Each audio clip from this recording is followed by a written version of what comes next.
夢ならばどれほど良かったでしょう。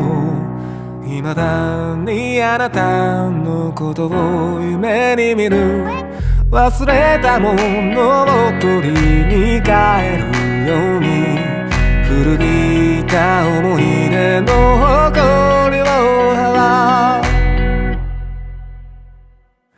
戻らない幸せがあることを最後にあなたが教えてくれた。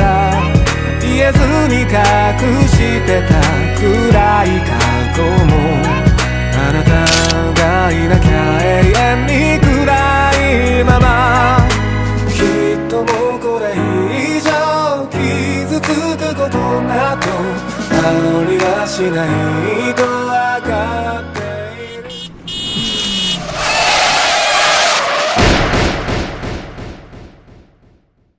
どこかであなたが今私と同じような涙に暮れ寂しさの中にいるなら、私のことなどどうか忘れてください。そんなこと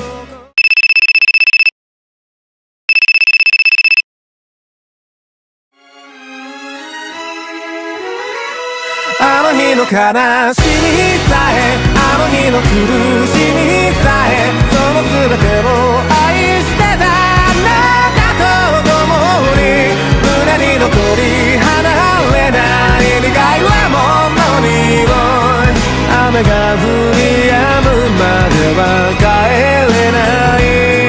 切り分けた果実の片方のように、今でもあなたは私の光。